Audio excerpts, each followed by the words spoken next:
Para saan ba yung orasyon? Yan ang panangga mo para maputol ang koneksyon yung dalawa. Di ko maintindihan yung sumpa sa kanya. Ibig sabihin pa, kapag minahal siya ng babae, mas lalo siyang lalakas. Oo. At kapag nahigop niya na ang buong lakas at kaluluwa mo, malalanta ka.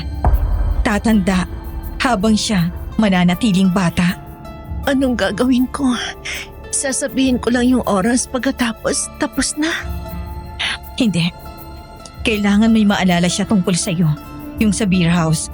Dahil doon kanyang unang nakilala at doon siya unang nahulog sa'yo. Pwede mong gamitin yon. Kailangan mo siyang sayawan. Yung sayaw na kahit nakapikit siya, maaalala niya. Doon mas lalo mo siyang maaakit. Mas lalong titindi ang uhaw niya na higupin ang lahat ng lakas mo hanggang sa mamatay ka. Paano kung hindi tumalab? Matagal na mula nung huli sumayaw ako. Suotin mo yung damit mo nung una kayo nagkakilala. Doon mas madali mo siyang maaakit.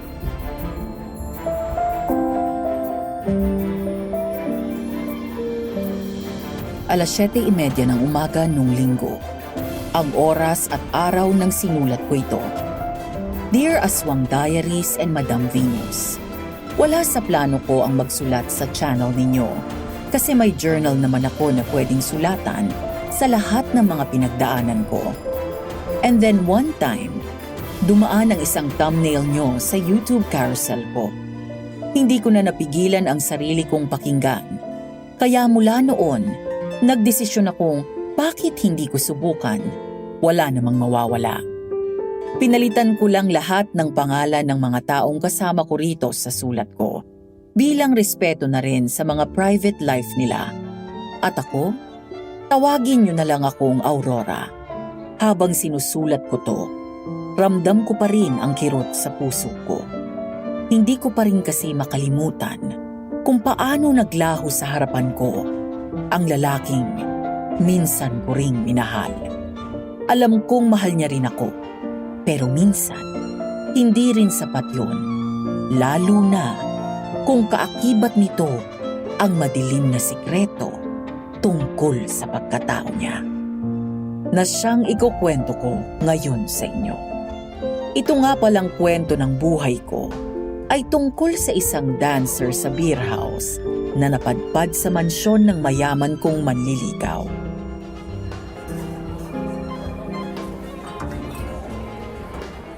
Galit na naman sa'yo si boss.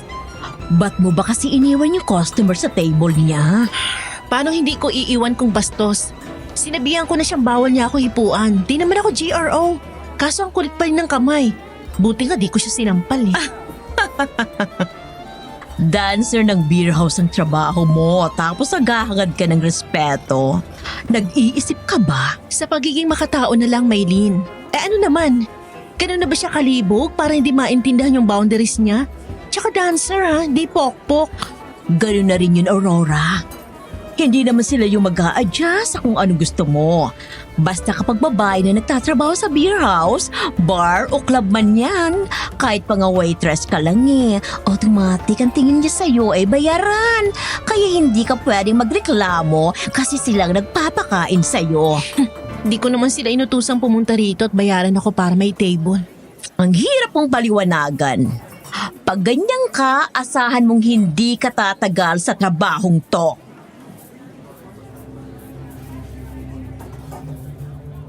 Hindi ko na sinagot si Maylin. Hindi ko naman talaga gustong tumagal doon, Madam Venus. Ang totoo nga niyan, pagod na ako sa trabahong yun.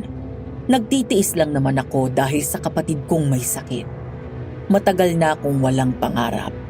Mula nang maaksidente ang mga magulang namin, nawalan na ako ng choice, kundi ang tumayo para maging sandalan ng kapatid ko. Kaya ako ang bumubuhay sa aming dalawa. Okay na ako kahit hindi na ako makapagtapos. Basta maging maayos lang siya.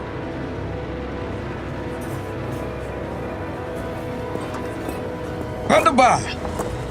Gabi-gabi na lang bang ganito, Aurora? Hindi ka pa ba nadadala? Ano bang paulit-ulit kong tinatatak sa kukote ninyo? Diba the customer is always right? Nawawala ng kredibilidad ang beer house natin dahil sa mga dancer na kagaya mo. Boss, malinaw na tayo dito, hindi ba? Ayoko magbenta ng aliw. Pumapayag na ako i-table. Payag na ako makipagplastikan sa mga yan hanggang sa tuluyan sumakit ang mga puso nila habang kinakausap ako. Pero putya naman, boss, ayoko naman magpalabas. Nakalimutan mo na ba kung anong klaseng trabaho tong pinasok mo, ha? Magpasalamat ka nga't may tumitable pa sa'yo. At ang laki pa rin ng tip kahit binastos mo. Ako, binastos niya! Ah! Teritoryo ko to, Aurora. At hanggat nandito ka sa teritoryo ko, ako ang masusunod. Naiintindihan mo? Boss, tama na yan. Kausapin mo yung kaibigan mo, Fidel. Baka hindi ko mapigilan ang sarili ko't tamaan ko ang ulo niyan. Kalma na, boss. Hinahanap na kayo ni Mr. Chua. Ayusin mo yung utak mo, Aurora. Kailangan pagbalik ko, hindi na baluktot yung pag-iisip mo. At kayo! Anong tinitingin-tingin ninyo dyan? Magtrabaho kayo! Pagod na ako, Fidel. Ayoko na ng ganito. Binilan na kita ng pansit. May tubig na rin. Kumain ka na muna. Siguradong hindi ka pa nakakakain. Baka humapdi yan tiyan mo. Kung bakit ba naman kasi kailangan pang mawala nila, Mama? Hindi ko na kaya tong trabaho ko. Kung mayaman lang ako, tinakas na kita rito. Wala na ba talaga akong pag-asa? Dito na lang ba ako magtatrabaho hanggang sa mamatay ako? Gabi-gabing sasayaw, kakausapin mga customer, at babastusin sa isip at salita nila. Ayoko namang magsinungaling. Dahil ayokong umasa ka. Pero nandito na tayo. Ito ang ibinigay sa atin. Pero hanggang kailan? Hanggang kailan ako magtitiis? Para na kasi ako bibigay eh. Ayoko na talaga. Paano si Ate Lara? Kung ayaw mo na.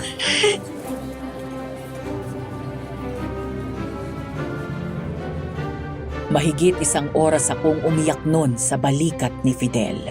Iniisip ko kung ilang beses ko na bang nalunok ang pride ko basta para sa kapatid ko. Hindi ko na mabilang.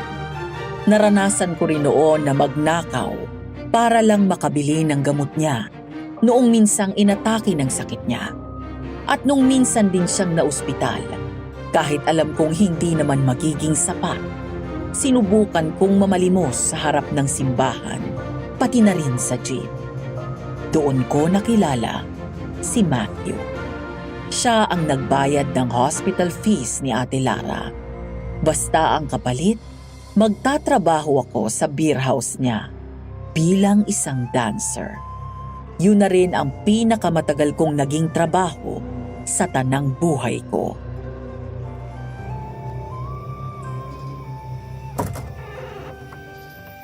Aurora, ubos na yung gamot ko. Sige, sa sweldo ko sa Friday, ate, bibili kita. Thank you, ha. Pasensya ka na. Dahil sa akin kinailangan mo pang kumayod sa beer house. Naawa na ako sa'yo. Kasi nakikita ko kung gaano ka nakapagod. Wala namang problema yun sa akin, ate. Responsibilidad kitang alagaan. Pero alam kong napapagod ka na rin. Kaya hayaan mo, Aurora. Makakabawi rin ako sa'yo.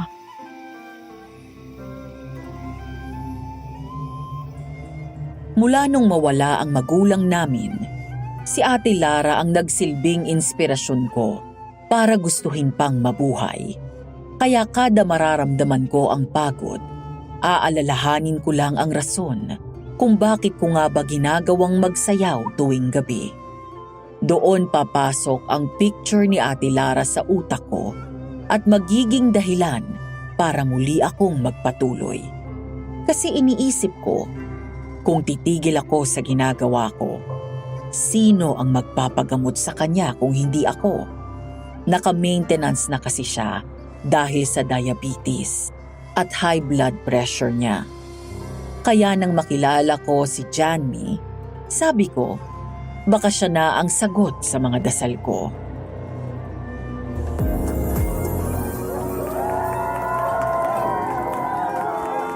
Mukhang natuto ka na. Ang galing ng performance mo ngayong gabi. Siguradong paldo tayo ngayon sa mga customers. Ibang klase ka ngayon na.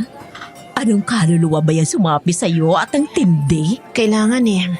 Wala nang gamot si Ate Lara para sa maintenance niya. Kailangang mabilhan ko siya. Kaya umayos ka. Umaasa sa iyo yung kapatid mo.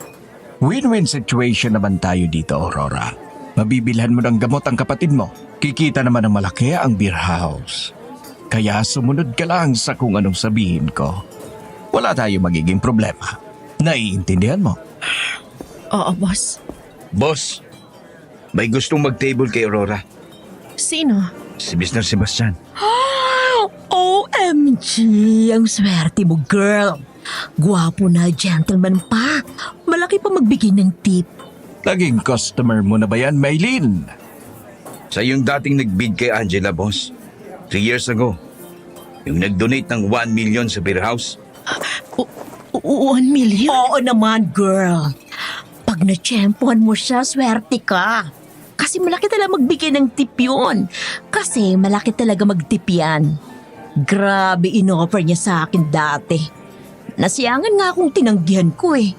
Kaya wag mo nang palampasin. Kakausapin ko muna. Sige, boss. May naglalabas ng ganong kalaking pera dito? Gulat ka ba? Pero oo. Uso kasi ang bidding dito sa beer house. Pero under the table lang palagi. Kasi tinigil ni boss mula nung nag-donate si Mr. Sebastian ng ganong kalaking pera. Tingin ko, goal lang naman ang bidding dati. Para mapalago tong venue niya. Hindi na nga bubalik si Angela matapos siyang mabid eh. Balita ko may sarili ng bahay at sasakyan. Wala lang naglabas kung magkano yung binayad sa kanya. Grabe. Fidel! Tara na, Aurora.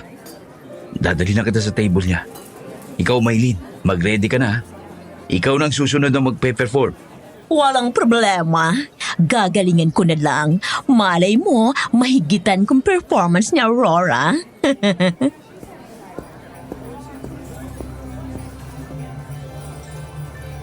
Tahimik akong sumunod kay Fidel.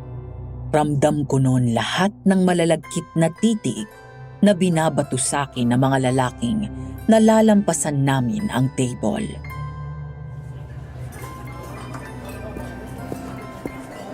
Di ako makapaniwalang ikaw na yan, Mr. Sebastian. Parang walang pinagbago. Napakabata mo pa rin tingnan. Bidiro mo pa ako, Matthew.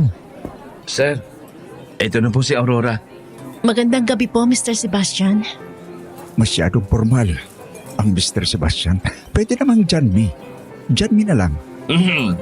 Aurora, si Jadmi ang isa sa dahilan kung bakit lumago tong business natin. Swerte ka kasi nandito siya ngayong gabi. Ikaw na bahala sa kanya, ha? Oo, boss. Paano? Maiwan ko muna kayo nitong alaga ko. Salamat, Matthew. Upo ka. Salamat. Sir, anong order niyo? Kung anong gusto ni Aurora, yun na lang. Okay na ako sa kape ko. Nakakaya naman po. Ayos lang yun. I'll pay for it. Pagpasensyahan niyo na, sir. Naninibago lang po siya. Ako na pong bahala sa order niya. Walang problema sa akin yon. Salamat, Fidel, ha?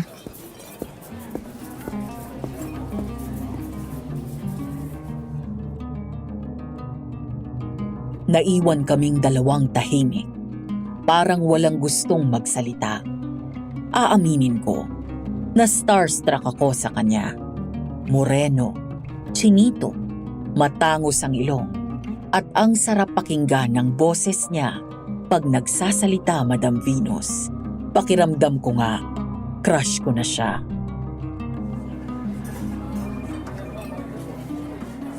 Ilang taon ka na bang nagtatrabaho rito? Siguro mga 2 years. Di ko na rin matandaan eh. I see. Palagi kasi kitang napapanood eh. Minsan hindi kita naaabutan kasi tapos ang performance mo. Nung nakaraan ko pang gustong i-table ka eh. Kaso lagi ako nauunahan eh. Talaga? Bakit naman? Interesado lang ako sa pagkatao mo. Bago yun ah. Yung mga nagiging customers ko, laging katawan ko agad ang habol. Pero ikaw, dahil lang interesado ka sa akin kaya gusto mo akong i-table? Crush kita. Yan ang totoo. Ang prangka mo naman. Ayoko namang mamiss yung chance na di ko sinabi, hindi ba? Well, salamat. Malaking bagay na para sa akin hindi katawan ko ang unang pinag-uusapan kapag nagsisimula na akong makipag-usap. I guess that could make me an exception to the rule.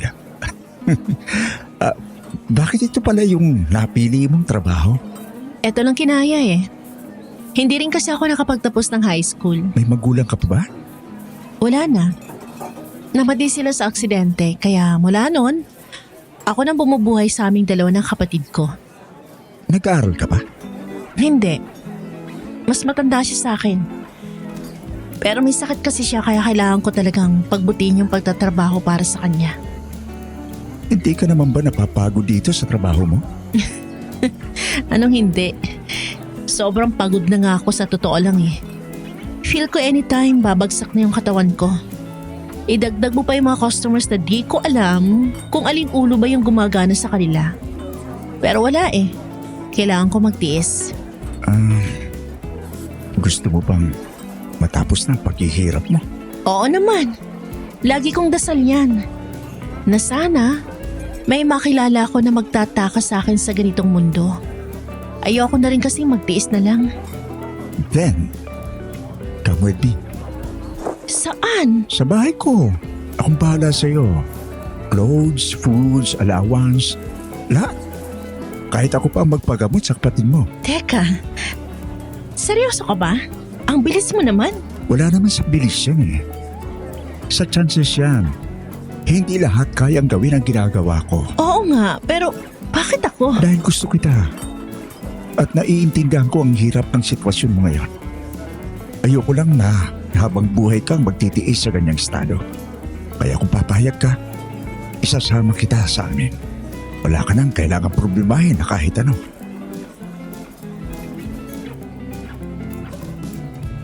Tinanggap ko ang offer niya kahit hindi ko alam kung anong pwedeng maging kapalit. Masasabi kong sobrang desperado na ako nung mga panahong yon. Ang totoo, ayoko nang magtiis. Kaya nung matapos ang shift ko ng madaling araw, sinamahan niya ako sa ermita para sana kunin ang mga gamit ko, pati na rin si Ate Lara. Pero iba ang nadatnan ko.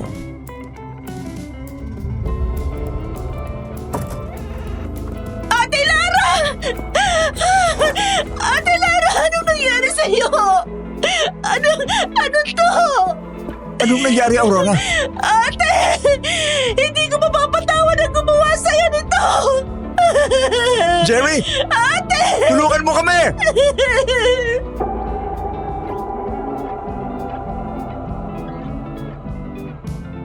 Natagpuan naming wala ng buhay si Ate Lara, Madam Venus. Puno ng dugo ang higaan niya. Punong-puno na rin ng pasa at sugat ang buong katawan niya. Nung gabing yun, halos hindi ko na makilala ang kapatid ko dahil sa itsura niya. Parang hindi na siya si Ate Lara. Nalaman ko ring tiyahin ko ang gumawa nun sa kanya. Pinabugbog ang kapatid ko hanggang sa mawalan ito ng malay dahil lumaban ito sa kanya. Gusto kasing ipahukay ni Chong Armando ang libingan nila Papa para makuha at mabenta ang titanium bone na pampagawa ng bahay nila.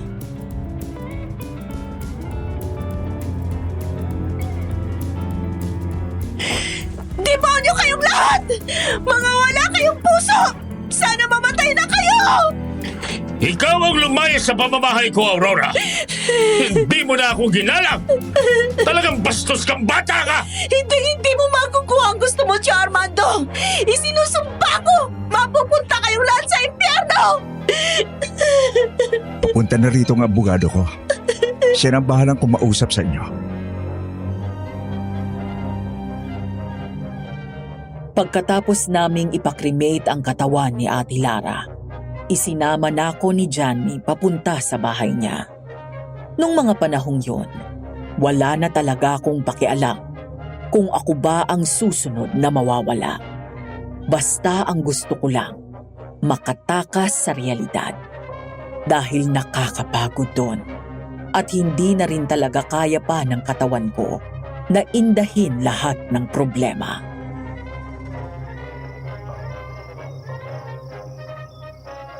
Nakausap ko na si Matthew. Binayaran ko na yung kontrata mo sa kanya. Pati na rin yung natitira mo pang utang. Salamat.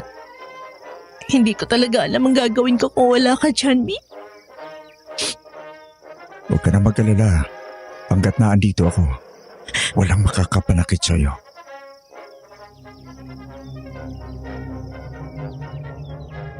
Nang makarating kami sa Zambales, nalula ako dahil ang sinasabi ni Janmi na bahay niya, hindi pala simpleng bahay lang, kundi isang mansyon. Parang tulad sa teleserye na bahay na mga mayayaman noong sinaunang panahon. Ganoon po ang itsura.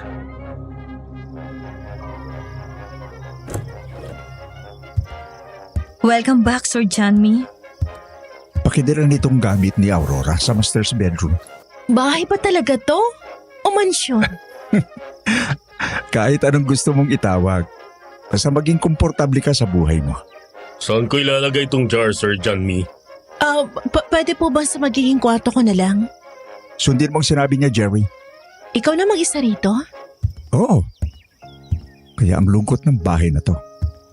Mula nang mamatay si Mama nung ipinanganak ako at magpakalayo-layo si Papa, ako na lang naiwan dito. Wala ka na rin palang magulang? Kaya nga pakiramdam ko, sinadyang pagtagpuin tayo. Kasi parehas tayo ng kwento. Ang corny mo naman. Aurora, alam kong hindi mo pa ako ganong pinagkakatiwalaan. Dahil nga kakakakilala mo pa lang sa akin, pero asahan mo, nagagawin ko ang lahat. Mapasaya ka lang. Salamat kasi dumating ka. Hindi ko alam kung paano magsisimula. Wala na rin ako rason para magpatuloy pa. Sana ikaw na.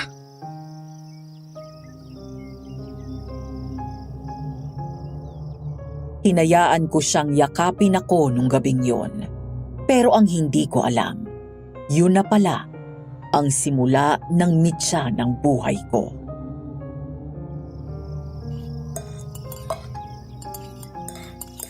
Hindi ba sila kakain? Makain sila pagkatapos kong kumain. Nasanay kasi kami sa ganong sistema. Medyo weird sila ha. Hindi kasi sila pala salita eh. Parang may sariling mundo. Ayan na, nasanay na lang din ako. Oo nga pala, ayos lang ba kung may konting kondisyon ako sa bahay na ito? Applied naman to sa lahat ng mga naandito sa pamamahay na to. Oo naman, bakit naman hindi? Iyon naman to eh. Salamat. Marami kasi akong napapasok dito na hindi marunong sumunod. At ayoko noon. Hanggat maaari, gusto kong give and take lang tayo rito. Di lang ako yung bigay ng bigay at di pwedeng tanggap ka lang ng tanggap. Dapat patas tayo. Wala namang problema sa akin. Ano bang patakaran nyo rito? Una, bawal bumaba ng kwarto ng hating gabi. Luma na kasi itong bahay na to eh. Masyadong istorbo sa ibang nagpapahinga kung maririnig na may naglalakad-lakad pa ng ganong oras. Tama nga naman. Kahit ako, di ko gustong may nangiistorbo ng pahinga ko. Pangalawa, may kwarto sa second floor na bawal pasukin. Kahit ang mga kasambahay, pinagbabawalan kong pumasok sa kwartong yon. Sagrado kasi yon para sa pamilya namin. Naiintindihan ko. Pangatlo, bawal makipag-usap sa mga kasambahay. Nandito naman ako. Ako na lang kausapin mo. Sige, wala namang problema. Yun lang ba? Yun lang naman. Madali lang naman sigurong sundin, no? Oo naman. Kala ko nga bawal kumain na di sinasabi sa'yo ano eh. Baka kasi umalis ka tapos di ako makapagtanong sa kanila, magalit ka. Pwede mong lutuin o kainin ang kahit anong makita mo sa kusina.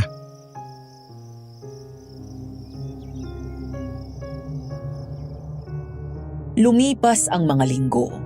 Unti-unti na akong nasasanay sa presensya ni Janmi. Walang araw na hindi niya ako inalagaan. Lagi niya akong tinatanong tungkol sa opinyon ko sa mga bagay-bagay. At kung may desisyon man siya, palagi niyang sinisigurado na kasama ako sa desisyon niyang yon.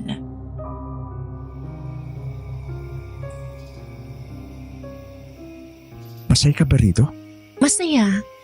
Kahit papano gumana ang utak ko. Parang di nga ako makapaniwalang dumating ka lang sa buhay ko. Pero ang gaan na ng buhay ko eh. Ako rin. Masaya ako na dito ka. Hindi ako nagkamaling subukan kahit pa nung una. Alam ko nang tatanggihan mo ako eh. Buti alam mo. Kasi parang hindi totoo eh. Kala ko talaga nung una. Sinusubukan mo lang ako tapos sasabihin mo ang cheap ko kasi susunggaban ko agad yung alok mo. Naiisip mo pa rin ba ang buhay mo dati? Minsan. Pero di na tulad ng mga unang gabi ko rito na araw-araw. Ngayon madalang na lang. Sa bilis ng pangyayari, nawalan na ako ng oras pag-isipan lahat. Ayos naman kung ganun. Wala na kasi yung beer house na pinagtatrabahuhan mo. Pinasara na. Ha? Bakit? Nagkagulo, nagkabarilan. Nakadali dun si Matthew. Ano? Oo. Pero wala na akong balita kung nasaan yung kaibigan mo na si Fidel at Mylene.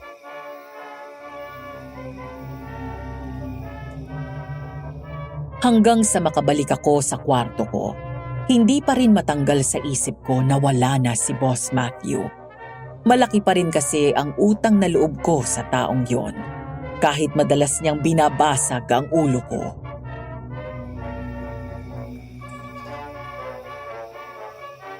Matulog ka na. Baga pa tayong magno-novena bukas para kay Lara. Good night, Jamie. Sweet dreams, Aurora. Akala ko, kagaya ng mga naunang linggo ko sa mansyon, ay magiging mahimbing pa rin ang tulog ko. Pero nang gabing yon, nagkaroon agad ako ng kakaibang pakiramdam. Nakarinig ako ng kalabog at parang may pintong dahan-dahang binubuksan. Pero maririnig pa rin kahit gaano kahina dahil nga luma na ang kwarto.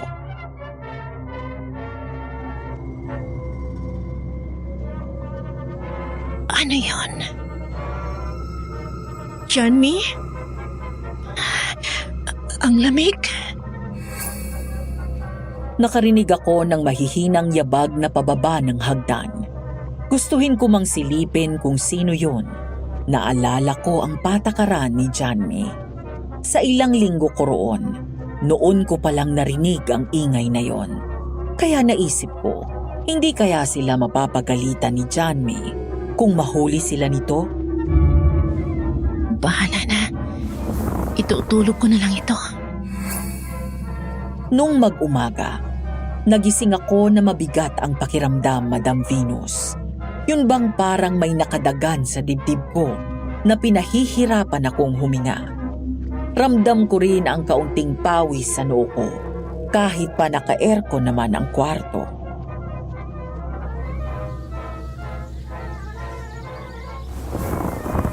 Ano bang ginawa ko kagabi? Good morning! Gising ka na pala. Good morning din. Parang bago lang niluluto sa baba ah. Sinigang ba yun? Tinulungan ko sila magluto.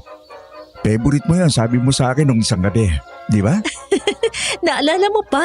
Grabe kang talas ng memorya mo. Eh, paano ko makakalimutan yun? Tuwing nagsasalita ka, pinakikinggan kita. Gusto kong alam ko lahat ang tungkol sa'yo. Pero alam mo, ang weird ng feeling ko. Paggising ko kanina parang ang bigat ng katawan ko. Para akong binugbog sa panaginip. Eh, baka napuyat ka lang. Baka rin sa hangin. Masyado kasing malamig kagabi. Siguro nga. Pero iba eh. Parang may nakadagan sa dibdib ko habang natutulog. Gusto mong ipa-check up kita? May kakilala akong doktor. Oh, wag na. Baka pagod lang. Dami na rin natin ginawa nito mga nakaraang araw. Oo nga. Pero kung may nararamdaman ka ulit mamaya, sabihin mo kagad sa akin ha? Oo naman. Ang sweet mo talaga. Sa'yo lang naman ako ganito. Alam mo ba? Bumabata ka yata lalo habang tumatagal ka sa piling ko ah. Ganyan talaga pag masaya. Nakakagaan ang pakiramdam. Pati siguro ng itsura. Eh ako kabaligtaran. Para akong tinambakan ng buhos ng 1,000 stress kagabi. Ako ba yan? Baka napapanaginipan mo ako. Di ka naman stress sa akin. Siguro nga pagod lang. Pero totoo rin yung sinabi mo, ang saya lang ng ganito. Yung may kasabay kang kumain sa umaga. Kaya nga laking pasasalamat ko na naandito ka. Nararanasan kong may kasama palaging kumain. Hindi ako nalulungkot. Hayaan mo. Di naman kita iiwan dito. Kung swerte ko talaga sa iyo. Sana palaging ganito.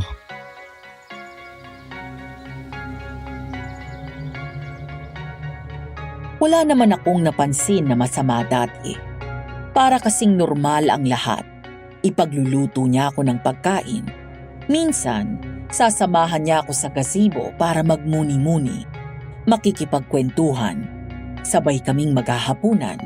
Kaya akala ko, wala lang. Pero minsan, masama pala yung mag-akala. Dahil mula noong umagang yon, sunod-sunod na ang kakaibang pakiramdam ko sa katawan.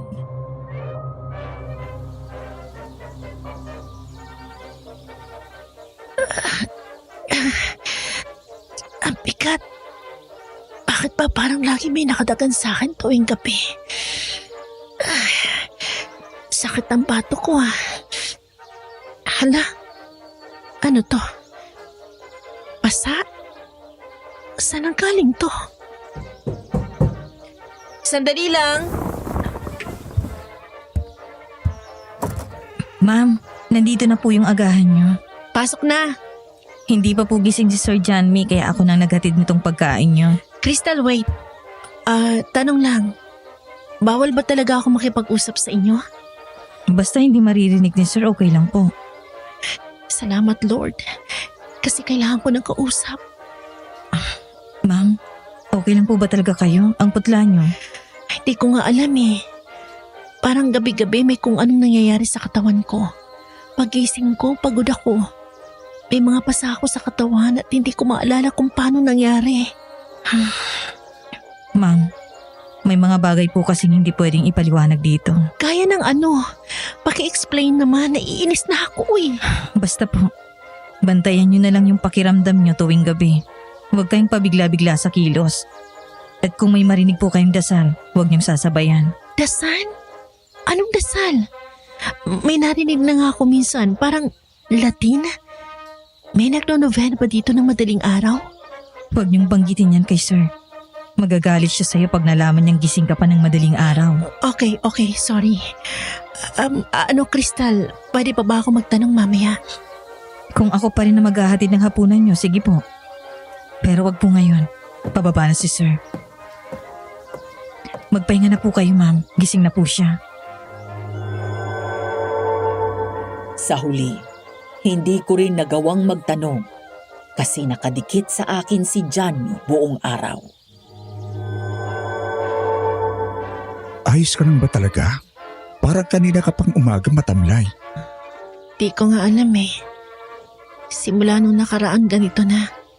Parang lagi akong hirap huminga tapos nanghihina. Dali na kaya kita sa albularyo. Ha? Huwag na. Di naman ako sigurado na engkanto dito, no? Di naman malagubat tong mansion mo eh. Pero nag-aalala ko sa'yo. Parang umputla mo palagi. Hindi kaya sa mga kinakain natin? Salamat pero hindi naman siguro. Kasi kung sa kinakain, sana paras tayo matamlay. Ang energetic mo nga eh. Ano namang silbi nun kung ikaw? Ganyan ang estado mo. Okay lang talaga ako. Sigurado ka? Oo.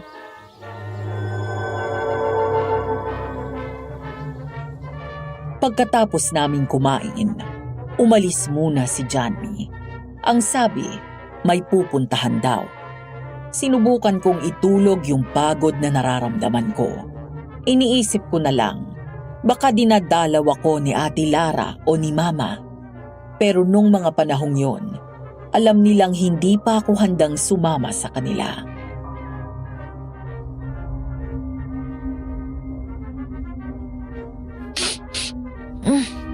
Ba't parang lumakas yung aircon?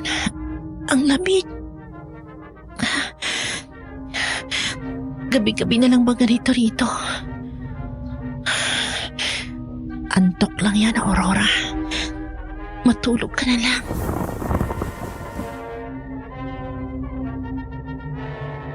Pinilit ko ang sarili kong makatulog nung gabing yon dahil kinakabahan na ako, Madam Venus.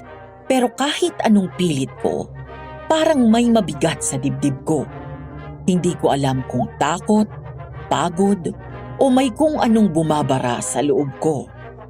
Kahit mahimbing ang katahimikan ng kwarto, hindi pa rin mapakali ang utak ko.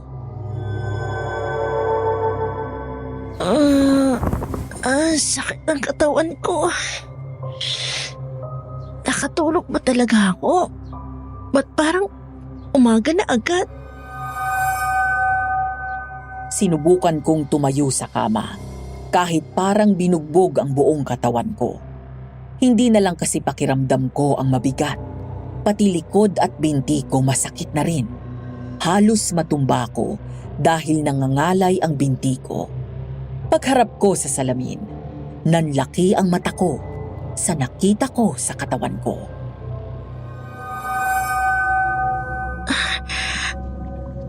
Shit! Ano to? Ang daming mapupulang pasa sa hita ko, sa tagiliran, sa balikat, at hindi lang basta pasa. Parang may hugis daliri. Halos bilog, sunod-sunod, parang may humawak o kinapitan ako habang tulog. Hinawakan ko ang sarili ko.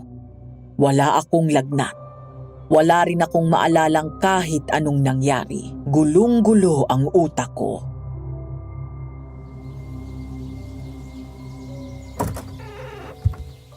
Gising ka na pala. Gigisingin pa lang sana kita eh. Oh, kumusta ang pakiramdam mo? Okay naman. Medyo masakit lang katawan ko. Susubukan ko magpatawag ng albularyo. Hindi na kasi normal yan eh. Tara na sa baba. Papahandaan kita ng mainit at tsokolate. Makakatulong yon.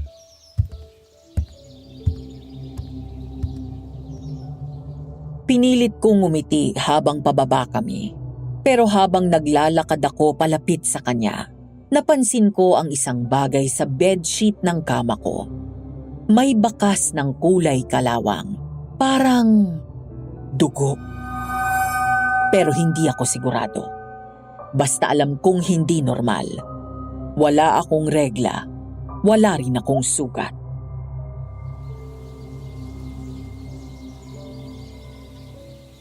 CR muna ako.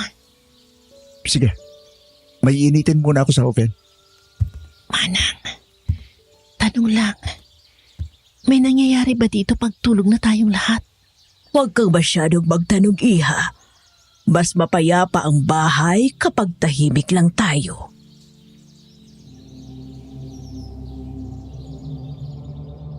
Napaatras ako. Hindi dahil bastos ang pagkakasabi, kundi dahil sa tono niya. Para kasing warning. Parang may gustong sabihin pero pinipigilan. Tinuloy ko na lang ang pagbabanyo at nang makalabas, narinig kong tinawag na ako ni Johnny para kumain.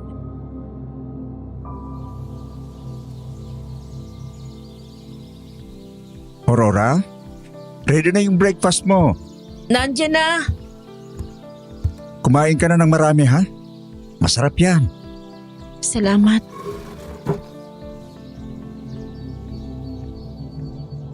Tahimik kami habang kumakain, pero di ko mapigilang tumitig sa kanya. Ang linis niyang tignan, ang fresh, samantalang ako, pakiramdam ko, ang bigat ng katawan ko. Parang buong gabi akong nagbuhat ng sako.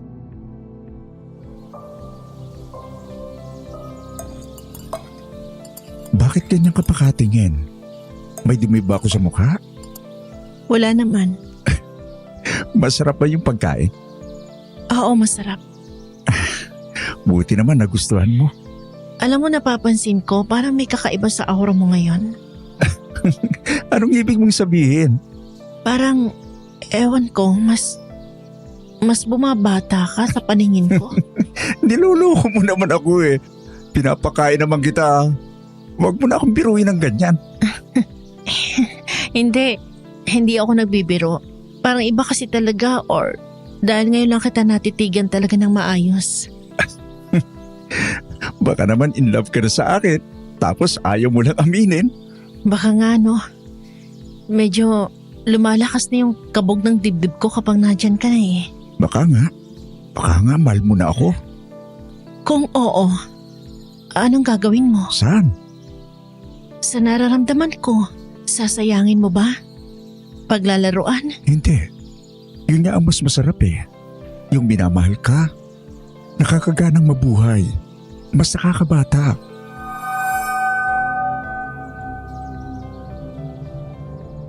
Doon na ako nag-umpisang magduda, Madam Venus. Di ko kasi alam kung saang anggulo ng pagmamahal ang nakakabata. Kung ako naman, parang unti-unting nawawala. Kaya alagaan mo lang yung nararamdaman mo para sa akin, ha? Kasi ikaw, alagaan din kita. Noong gabi, wala naman masyadong kakaiba. Pero pagising ko, ramdam ko ang sakit ng batok ko. Parang may nanakit sa akin habang tulog ako. Tumayo ako sabay dumiretso sa salamin. Doon ko nakita ang mga pasa. May pasa ako sa may hita, sa tagiliran, sa braso. Hindi ako makapaniwala.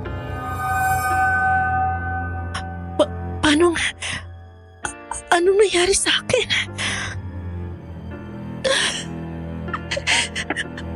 Ate Lara, sana nandito ka. Hindi ko na alam kung anong nangyayari.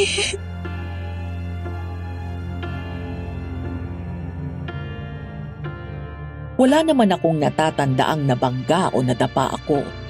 Lalo namang wala akong ginawang mabigat. Hindi rin siguro kagat ng insekto kasi kakaiba. Parang marka talaga. Napaluhod ako sa gilid ng kama. Noong gabing yun, hindi ako mapakali. Gusto kong bumaba. Gusto kong sumilip sa labas. Pero naalala ko yung paalala ni Johnny na bawal bumaba ng hating gabi. Tumigil ako sa tapat ng pinto hanggang sa narinig ko ang... Dahan-dahan akong sumilip sa siwang ng pinto. Walang tao, pero may boses akong narinig. Mahinang mahina, nandun na naman yung parang may nagdarasal. Ano ba kasing meron? Naisip kong hindi na yun normal, Madam Venus. Hindi lang yun basta pagod. Hindi lang yun pag-iisip. Kaya kinabukasan, nagpanggap akong inaantok pa at hindi bumaba agad. Sinigurado kong mag-isa si Johnny sa dining bago ako bumaba.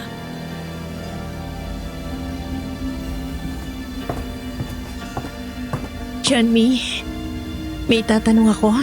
Shoot! Yung mga kasambahay mo, parang ang weird, no? Tahimik lang talaga sila. Ganyan na yan dati pa. At saka, di ba sinabihan na kitang huwag mong pakikialaman ang tungkol sa kanila? Sorry, hindi ko sinasadya. Hindi ko lang mapigilang pansinin. Hayaan mo sila.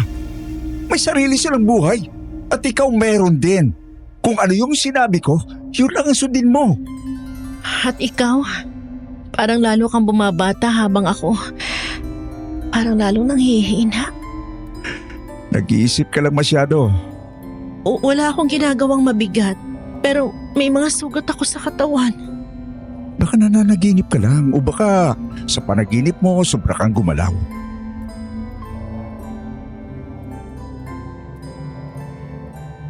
Hindi ko alam kung bakit, pero parang ayoko nang maniwala.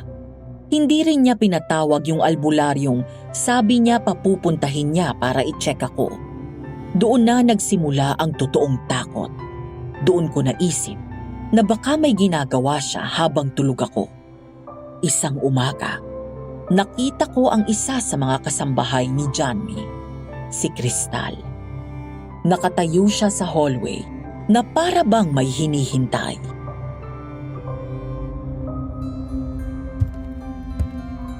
Crystal, Butit na tiyempohan kita ulit. Andaras mo na akong iwasan eh. Pinapatawag na po kasi kayo ni Sir Janmi. Kakain na raw. May kailangan ka po ba? Pwede ba kitang tanungin? Depende po sa tanong. Tungkol saan po ba yun? Napansin mo ba kung may kakaibang nangyayari rito tuwing gabi? I mean, habang natutulog kami.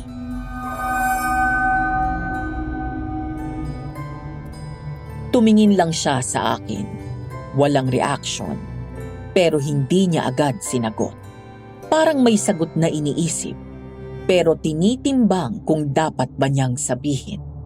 At nung nagsalita siya, ramdam ko agad na may bumigat sa hangin. Mas mabuting hindi na lang po kayo nagtatanong. Tahimik ang bahay kapag tahimik din ang isip ng mga tao rito. Parang may double meaning, Madam Venus. Tahimik ang delivery niya, pero may bigat.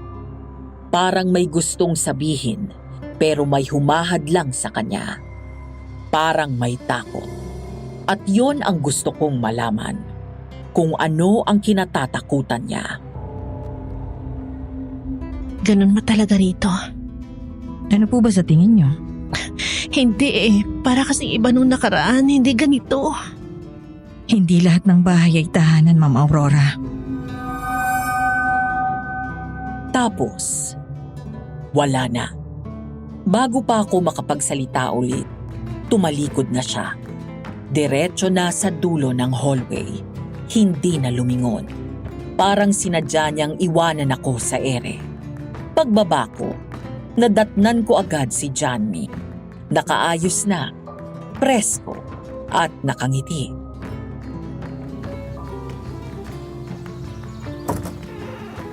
Good morning. Sleepyhead. Oy, good morning. Oh, okay ka lang?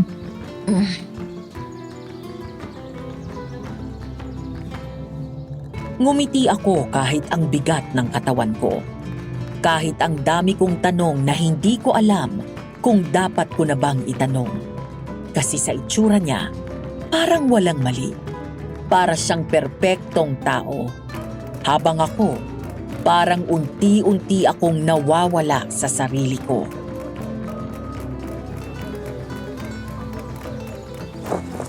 Bakit ganyan ang itsura mo? May problema ba? Wala naman. Bakit parang hindi ka mapakali? Hindi mo pa nagustuhan yung pagkain? Sabihin mo lang para makapagluto ako ng bago. Napansin mo ba? Parang mas nag-iiba ka. Mas lalo kang bumabata. Parang may nagbago sa'yo. Ayan ka na naman. Araw-araw mo na lang akong binobola. Sabi ko naman sa iyo, di ba? Iba kapag in love ka. Gumagwapo lang ako sa paningin mo dahil sa nararamdaman mo. Hindi nga. Iba ka na eh. Dopamine lang yan. Hindi na ako nagsalita, Madam Venus. Pero unti-unti na akong nalilinawan na habang siya parang mas lumalakas at mas sumisigla. Ako naman parang nauubos. Nung gabing yon, hindi ako bumaba para kumain. Nagsimula na lang akong mag-observe. Pinakinggan ko ang mga tunog sa paligid, mga langit-ngit, mahihinang hakbang, parang may mga bumubulong. At nang dumaan ako sa hallway para magbanyo, nakita ko yung isang kwarto sa dulo. Sarado, pero may ilaw sa loob. Ang kwarto na bawal. Hindi ko na tinuloy, pero nang bumalik ako sa kama, hindi pa rin ako makatulog.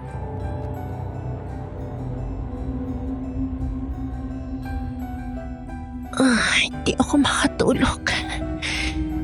At Lara, please, sana magparamdam ka. Miss na kita. Bakit pa kasi ang tanga ko? Sinabi ng di ka panipaniwala yun tapos sumigi pa rin ako.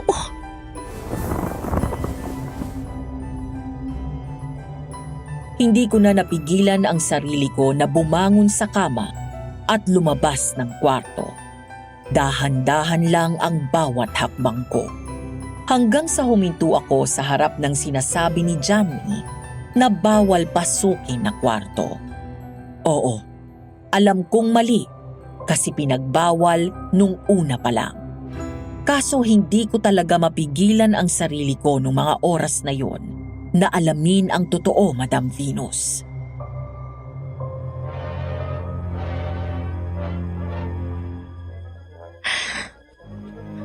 Isa lang. Isang silip lang. Sinalubong ako agad ng alikabok. Amoy na amoy ang kwarto ng lumang kahoy at kandila. Wala ng ilaw, pero may konting liwanag na nanggagaling sa buwan sa labas. Sapat na para makita ko sa loob ang pader na puno ng mga larawan. Isang altar. Mga frame na nakahilera sa pader na puro babae. Lahat pamilyar ang aura at itsura.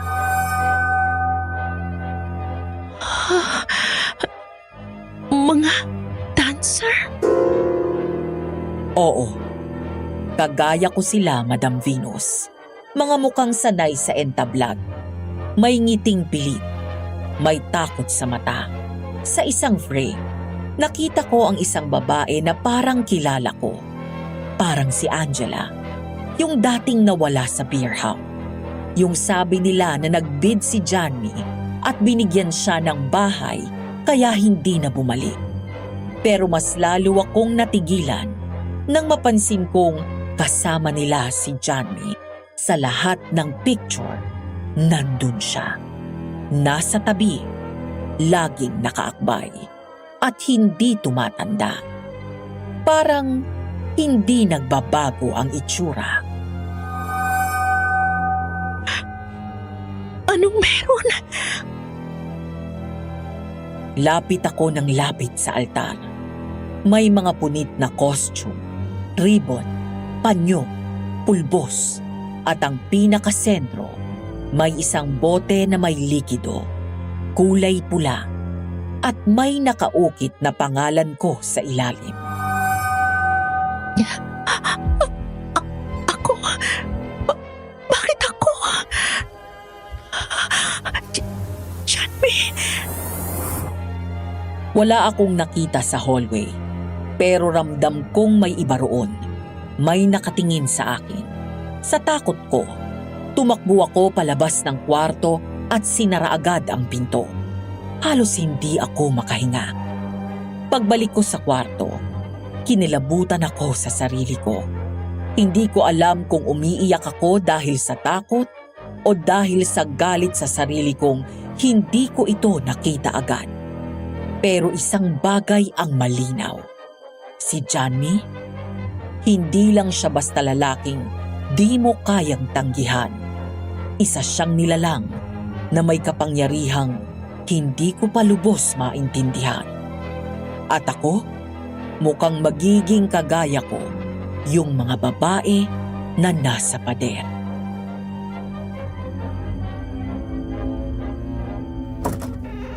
Gising ka pa? Anong ginagawa mo rito? Hindi ka bumaba para sa dinner. Naalala kong baka gutom ka. Kaya dinalang kita ng tinapay. Wala akong ganong kumain. May problema ba? Ikaw ang problema. Aurora, Sino ka ba talaga? hindi mo na ako kilala. Naguguluhan na ako. Yung mga larawan sa kwarto sa dulo, yung altar, may pangalan ko. Nakita mo na pala. Sino sila? Lahat ba sila katulad ko? Aurora, hindi ko sila sinaktan. Hindi ko sinabing sinaktan mo sila. Pero bakit ganyan ang tono ng boses mo?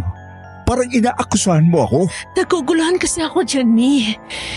Hindi na sila nakabalik simula nang sumama sila sa'yo. At ikaw, hindi ko maintindihan kung bakit hindi ka tumatanda. Yun na ba ang mahalaga sa'yo? Itsura ko? Ang punto ko rito, nagsinungaling ka. Ano bang di mo sinasabi sa akin, ha? Magsabi ka nga ng totoo! Hindi ako nagsisinungaling. Hindi ko lang sinabi agad. Pero, di ba nga ang sabi ko sa'yo? Huwag kang nagtatatanong. Kapag wala kang alam, mas madali mo lang matatanggap. Oo, inaamin ko. Hindi ako ordinaryong tao.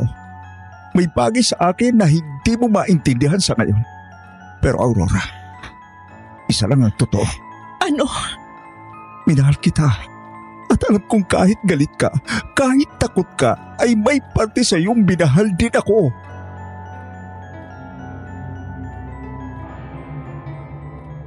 Hindi ako nakasagot nun, Madam Venus. Kasi totoo ang sinabi niya.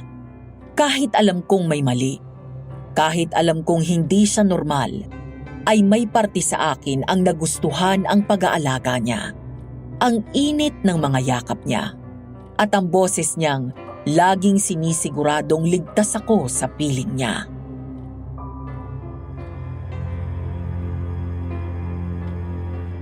Wala akong balak saktan ka. Kaya kung gusto mong umalis, pwede. Ha? Kung ayaw mo na, ipahatid kita bukas kay Jerry sa Maynila. Pero kung pipiliin mo ako, sana manatili ka dahil gusto mo, hindi dahil sa takot. Tumangulang ako. Hindi ko pa alam ang isasagot. Pero isa ang sigurado ako. Hindi pa ako handang umalis. Hindi na ako nakagalaw pa noong niyakap niya ako at hinalikan sa noo. Mahal kita, Aurora. Ikaw lang ang gusto ko, wala nang iba. Mahal din kita. Hindi kita iiwan, Johnny. Akala ko noon ligtas na ako. Na sa dami ng tanong, sa dami ng duda, natapos na ang lahat dahil pinili ko pa rin siya. Pero pagkagising ko noong umaga, ibang Aurora na yung nakita ko sa salamin. Anong nangyayari sa akin? Halos hindi ko na makilala ang sarili ko nung mga oras na yon. Nanlalim na ang pisngi ko. May mga pasa sa braso na parang markado. Kulay abo na ang kutis ko. Parang wala ng sigla ang mata. Parang kaluluwa na lang ang natira.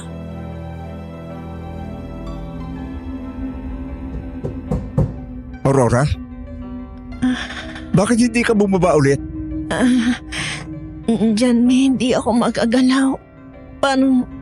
Hindi ko alam. Hindi mo alam? Hindi mo alam? Akala ko ba pinili mo ako? Pinili kita. Pero hindi ko maintindihan, Johnny. Bakit ganito ako ngayon? Kasi mahal mo ako. Kaya ako lumalakas, kaya ako bumabata. Ganon ka kalakas magmahal, Aurora. Ganon kita kamahal, pero ikaw... Pero ako, parang unti-unti ako nauubos. Hindi ko na kilala ang sarili ko. Di sana hindi mo na lang ako minahal. Sana hindi ka na lang nagpakita sa akin nung gabing yon sa beer house. Kung hindi mo kayang tanggapin, huwag mo na akong saktan pa. Johnny, Hindi mo na ako mahal, no? hindi totoo yan. Lumabas ka na sa kwarto mo. Kung mahal mo pa ako. Johnny, hindi ko kaya. Kung ayaw mo lumabas, di diyan ka na lang. Hindi mo kailangan makipag-usap na kahit sino. Hindi mo rin kailangan makita ang kahit ano. Basta ako na andito lang. Hintayin mo ako kung kailan ka handa ulit.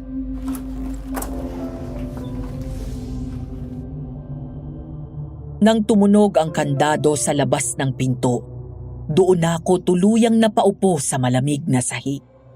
Hindi ako makaiyak. Hindi na rin ako makagalaw. Lata na ang katawan ko. Para akong niluto ng hindi ko alam.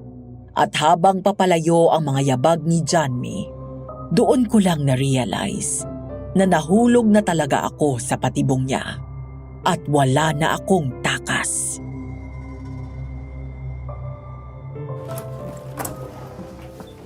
Sino yan? Shh! Ma'am Aurora, ako lang to. Huwag ka pong maingay. Crystal, paano ka? Wala na pong oras para magpaliwanag pa. Napansin kong hindi ka na lumalabas, kaya alam ko nangyayari na. Hindi ko alam kung ano ba to. Parang hinihigop ako. Para ako nauubos. At natatakot ako. Si John B. Hindi ko na siya maintindihan. Hindi ko maintindihan kung bakit ganun siya. Ganon talaga pag mahal ka niya. Alam mo, matagal mo na bang alam, Crystal?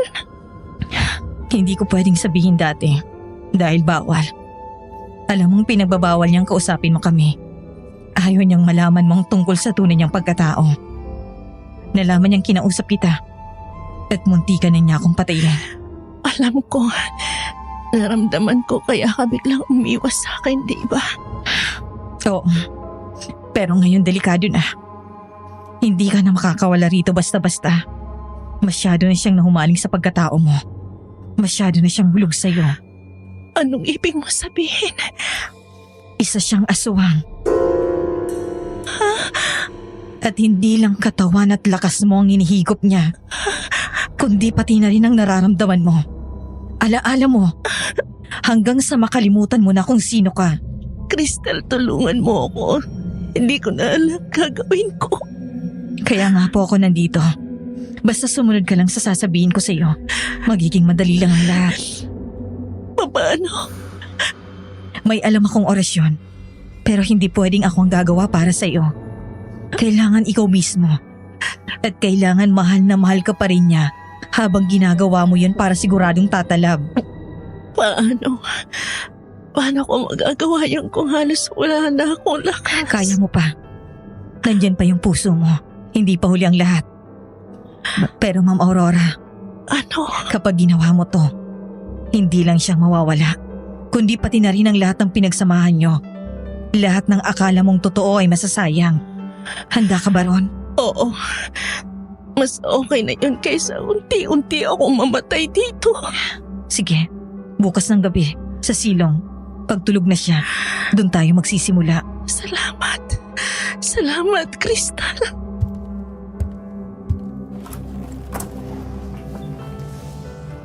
Binaliwala ko lahat ng takot na meron ako nung mga panahong yon, Madam Venus.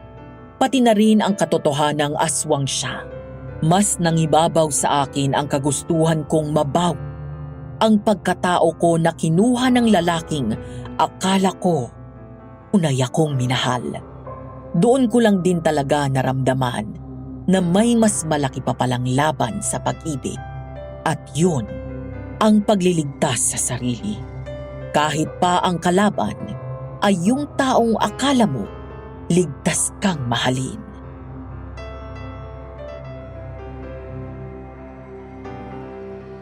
Kaya mo to, Aurora. Makakalaya ka sa kanya. Ate Lara, please. Nagmamakaawa ako. Bantayan niyo ko. Kayo nang bahala sa akin. Akala ko makakatulog ako noon. Pero hindi pa man ako nakakapikit ng tuluyan, naramdaman ko na agad na may kakaiba na namang gumagalaw sa dilim. Narinig ko na naman yung kaluskos at mahihinang yabang na parang may naglalakad sa hallway. Dinig ko rin na may mahihinang tunog na kumakalampag sa labas ng kwarto ko. Crystal, ikaw ba yan? Walang sumagot. Pero dinig kong parang may gumagapang sa sahig. Nandun na naman yung kakaibang bulong na parang may nagdarasal. Unti-unti na namang nagsisitayuan ng balahibo sa katawan ko.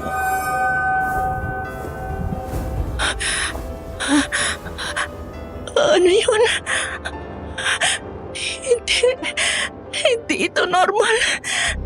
Hindi ito normal. Nagmamahal. Nag-aalay. Tama na. Tama na, Janmi. Tama na. Hindi siya pumasok. Hindi ko alam kung siya nga ba yun. Pero buong gabi akong nanatiling gising at hindi na ulit nakatulog. Hindi ako huminga ng malalim. Hindi ako gumalaw ng matagal.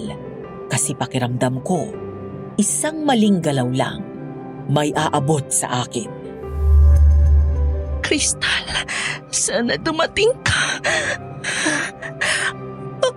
Anong...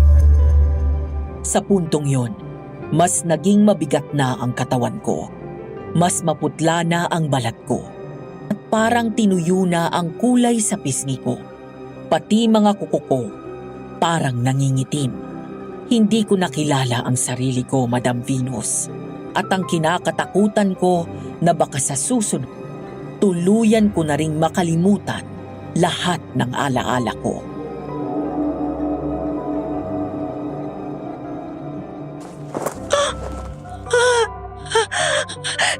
Lord, tulungan mo naman ako.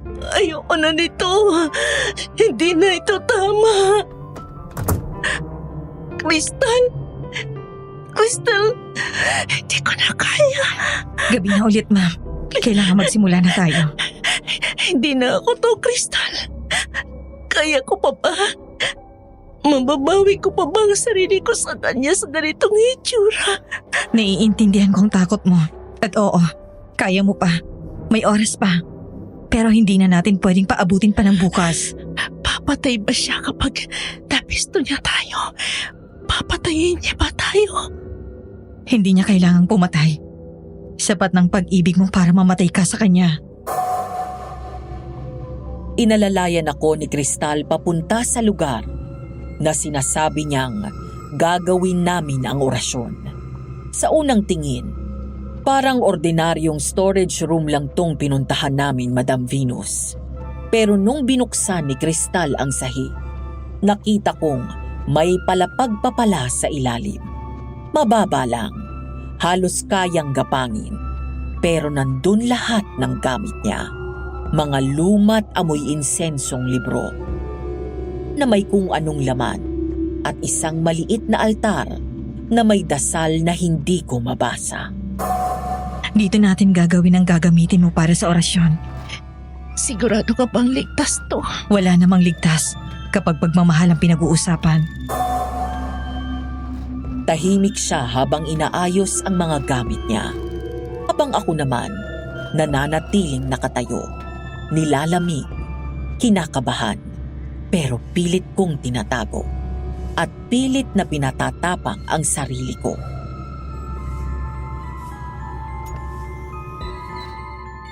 Para saan ba yung orasyon? Yan yung panangga mo. Para maputol ang koneksyon yung dalawa. Di ko maintindihan yung sumpa sa kanya. Ibig ba sabihin kapag minahal siya ng babae, mas lalo siyang lalakas? Oo. At kapag nahigop na niya ang buong lakas at kaluluwa mo, malalanta ka, tatanda, habang siya mananatiling bata. Anong gagawin ko? Sasabihin ko lang yung orasyon tapos na. Hindi. Kailangan may maalala siya tungkol sa iyo. Yung sa beer house. Dahil dun kanya unang nakita. At dun siya unang nahulog sa iyo. Pwede mong gamitin yun. Ibig mo bang sabihin, kailangan ko siyang sayawan? Oo. Yung sayaw na kahit nakapikit siya, maaalala niya. Mas lalong titindi ang uhaw niya na higupin ang lahat ng natitira sa iyo. Hanggang sa wala ka nang maibigay. Paano kung hindi tumalab? Matagal na nang huli ako sumayaw. Suotin mo yung damit nung una kayo nagkakilala. Doon mas madali mo siyang maaakit. Yung pulang backless? Yung ginamit mo nung gabing hindi mo rin alam na ibebenta mo palang sarili mo sa aswang. Hindi ako umimik. Pero sa loob-loob ko, parang may kung anong nagigising. Oo, mali ako nung pinili kong sumama sa kanya. Pero hindi ako pwedeng basta matalo ng pag-ibig niya. Bukas ng gabi, kapag pinakakalmado na siya, dun mo siya sayawan. Dun mo bibigkasin to. Binigyan niya ako ng isang papel na may mga nakasulat ng salitang hindi ko maintindihan. Pagkabasa ko pa lang sa mga letra, parang kumirot na agad ang ulo ko. Parang may gumising sa lumang alaala na hindi ko pa dapat maalala. Bakit may pangalan ko dito? Dahil ikaw nang susunod. Susunod saan? Na magiging litrato ang susunod na titingnan sa pader ng babaeng magiging bago niyang biktima. Hindi ako papayag. Kaya panindigan mo to. Bawiin mo ang sarili mo sa kanya. Tapusin mo ang sumpa niya para wala na siyang madali pa. Nung umagang yun, kahit hinang-hina at halos hindi ko na madala ang sarili ko, pinilit kong bumaba. Tulad ng normal na araw, tahimik ang buong mansyon. Halos naghahabol na ako ng hininga. Mid-20s pa lang ako, pero daig ko pa ang 70-year-old na matandang uugod-ugod na. Dumiretso ako sa hapagkainan at doon ko siya nakita.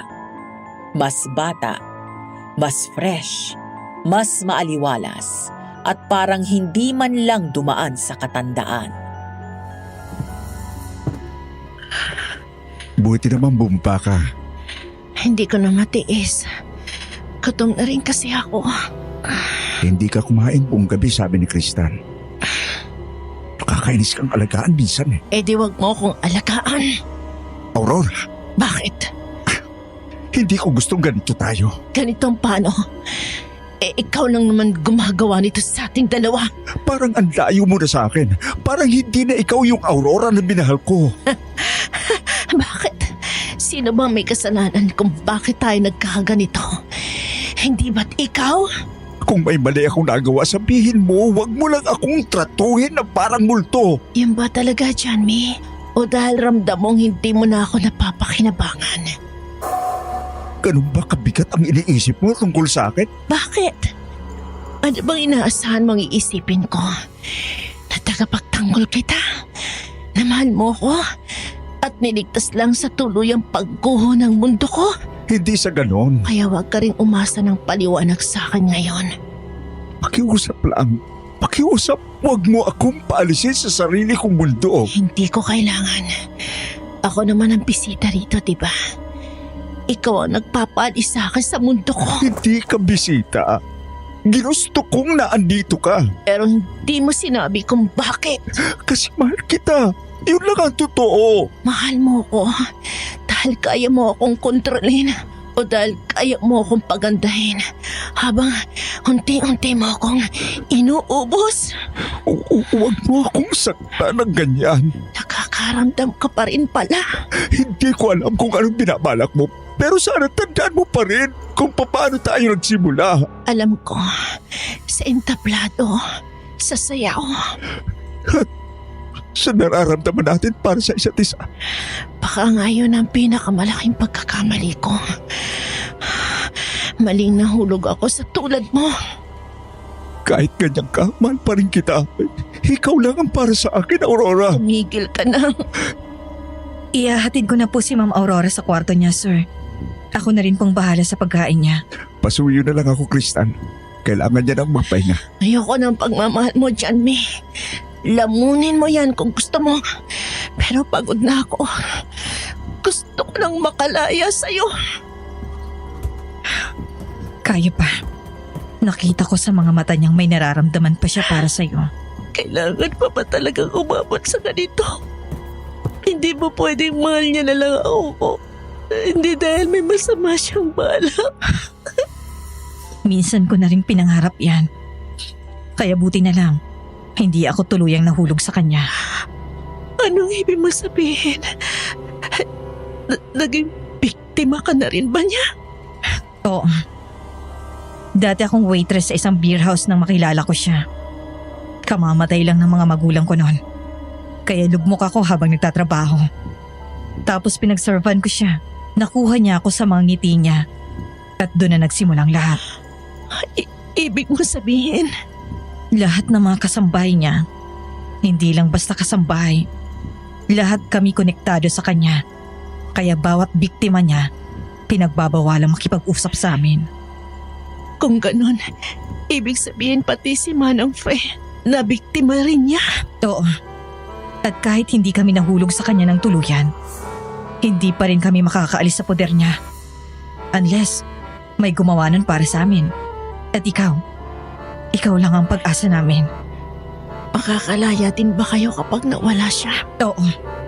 Kaya nakikiusap rin ako sa iyo, Aurora. Alam kong magagawa mo to. Palayain mo na kami sa sumpa niya.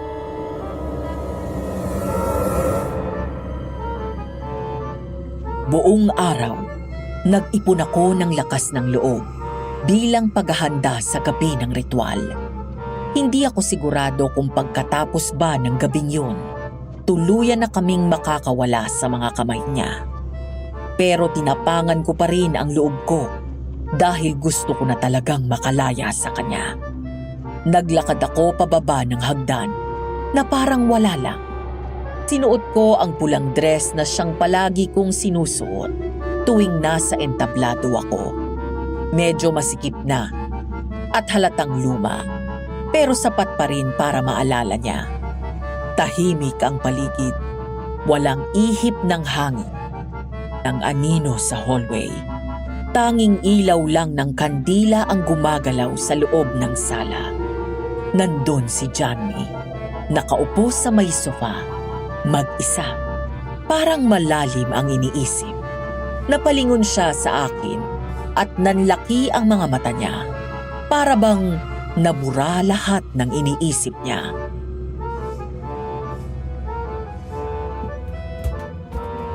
Aurora, Hmm? ano yung suot mo? Naalala mo pa ba to? Yan. Yan yung suot mo nung una kitang nakita. Akala ko hindi mo na maaalala. Paano ko makakalimutan yon?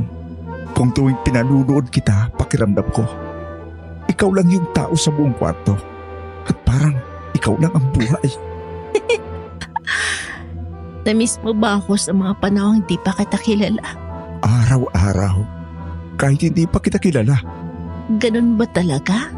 Pag gutom? hindi ako gutom. Pero wow! Aurora, ano ba talagang gusto mo? Ganito na lang ba tayo palagi? Hindi na ba tayo pwedeng maging masayang dalawa? Masaya naman ako ah. Ikaw ba? Hindi ka na ba masaya sa atin? Pakiramdam ko lang. Hindi mo na ako mahal. Pwede ba ako umupo sa tabi mo? Oo naman. Mahal kita, Johnny. Alam mo naman yon, di ba? Oo. Alam ko. Kaya nga lagi kong sinasabing swerte ko sa iyo. Pero alam mo rin ba minsan, hindi sapat na mahalang natin ang isa't isa. Madalas, para tumatag ang pagmamahalan ng dalawang tao, kailangan may magsakripisyo. Anong ibig mong sabihin? Hinalikan ko siya noon, Madam Venus. Pero agad ko ring pinutol nung maramdaman kong unti-unti nang lumalalim at nawawala na rin ako sa sarili.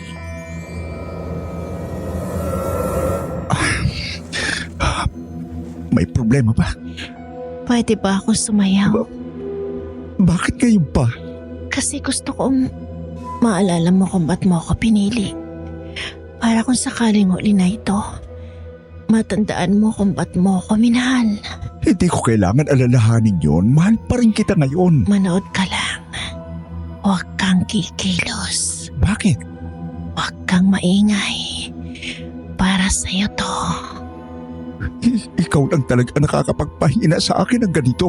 Alam ko, Ano ba itong ginagawa mo? dahil sa dami ng binigay ko sa'yo, gusto ko namang may bawi kahit konti. Aurora, huwag mo akong iiwan. Hindi ako aalis. Hindi kita iiwan. Kahit na anong mangyari. Oo, kahit anong mangyari. Nagsimulang tumugtog ang mabagal na tunog ng lumang plaka. Parang sayaw na walang malinaw na musika, pero pamilyar sa aming dalawa. Nostalgic. Madilim ang paligid, maliban sa mga kandilang maliwanag.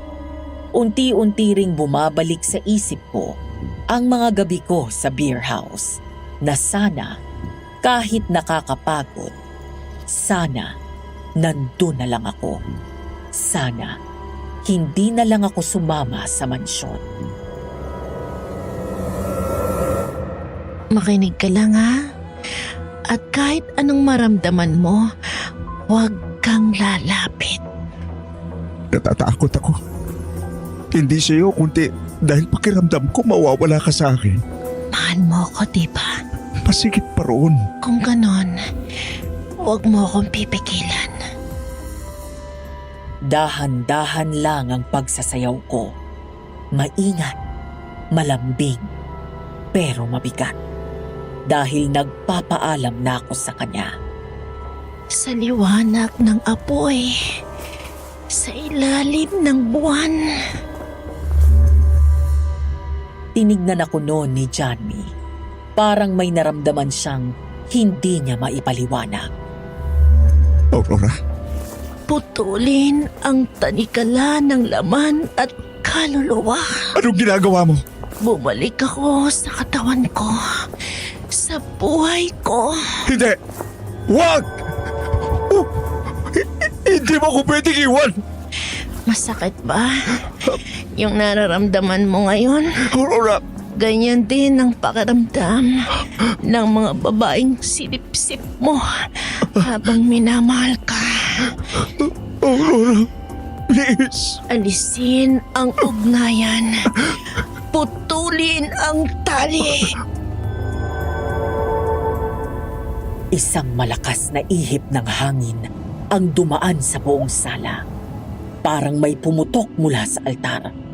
Umalingaw-ngaw ang tunog ng kahoy na nabiyak at basag na basag.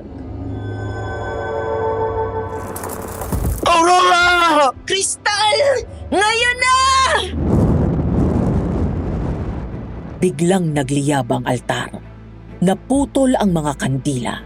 Sumilab ang apoy. Buhay na buhay. Ang hangin naging usok. Tumalsik ang mga lumang larawan, kung saan isa-isang nilamon ng apoy ang nakaraan. Mahal kita! Hindi mo pwedeng gawin sa akin to! Mahal din kita. Pero ayokong mamatay sa piling mo. Hindi ko makakalimutan kung paano nagbago ang boses ni Johnny nang sumigaw siya. Parang nahati sa dalawang boses. Ang isa ay tao at ang isa ay hindi. Ang isa ay puno ng galit. Isa ay puno ng takot. Isa ay desperado. Isa ay uhaw. Hindi ako mawawala! Kahit sunugin mo lahat! Sunugin na rin! Pati alaala! Binuhusan ni Kristal ng langis ang altar. Napunit ang lumang tela para mas umapoy ang mga papel.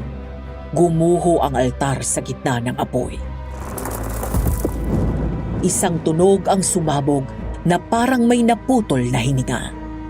Huminto nun ang orasan at bumulusok ang chandelier sa kabumagsak sa gitna ng sala.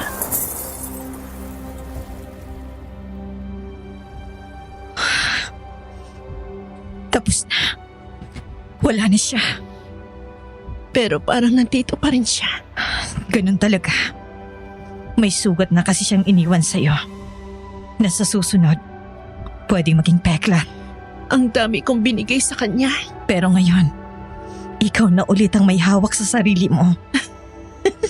Sana lang kaya ko pa.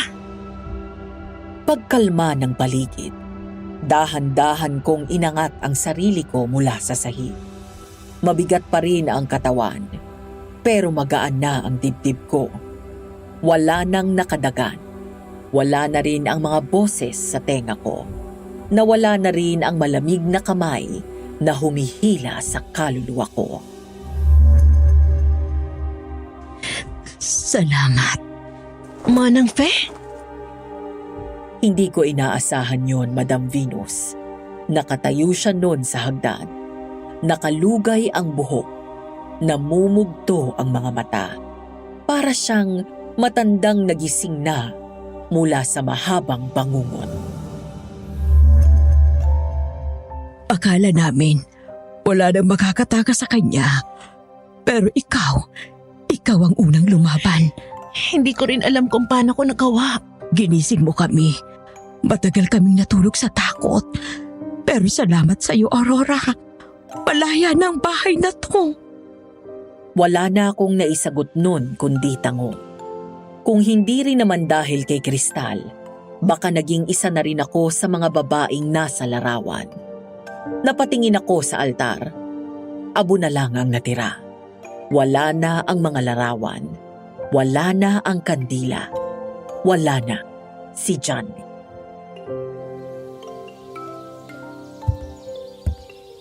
Iatid ko na po ba kayo sa Maynila? Cherry? Magandang umaga po, Ma'am Aurora. Hindi ko inakalang may makakapagpatigil sa kanya. Pero salamat. Pinalaya mo kami lahat. Aalis ka na? Hindi ko alam kung saan ako pupunta pero oo, aalis na ako.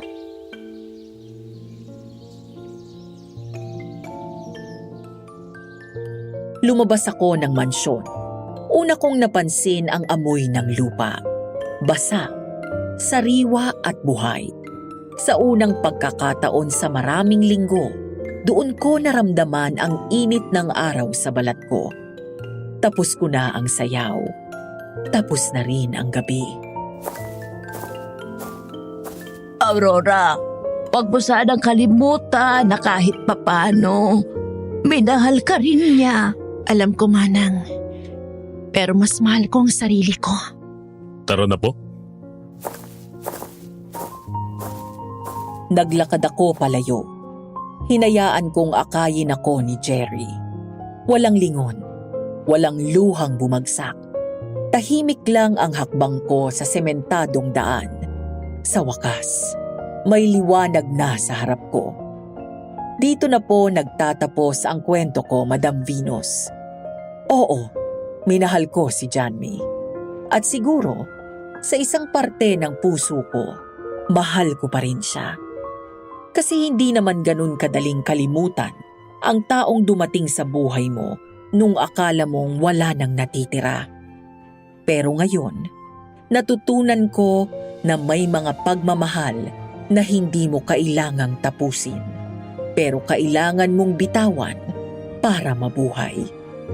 Ang sakit. Hindi ko ipagkakaila. May mga gabi pa rin akong parang naririnig ko siyang tinatawag ang pangalan ko.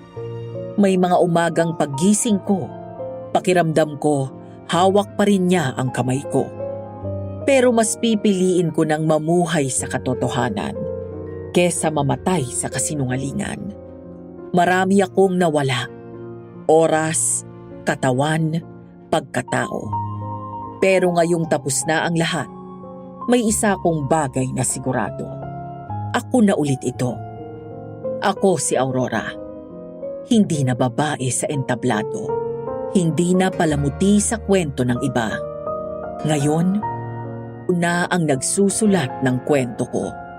Maraming salamat po, Madam Venus, sa pakikinig, pati na rin sa lahat ng bumubuo ng programa ninyo. Hanggang dito na lamang po, Aurora. Kung isa po ang sulat ko sa mapalad na mae-ere sa channel ninyo at pakiramdam nyo'y parehas tayo ng karanasan, isulat nyo at ipadala nyo kay Madam Venus. Baka sakaling sa pagkwento mo, makalaya ka rin, kagaya ko.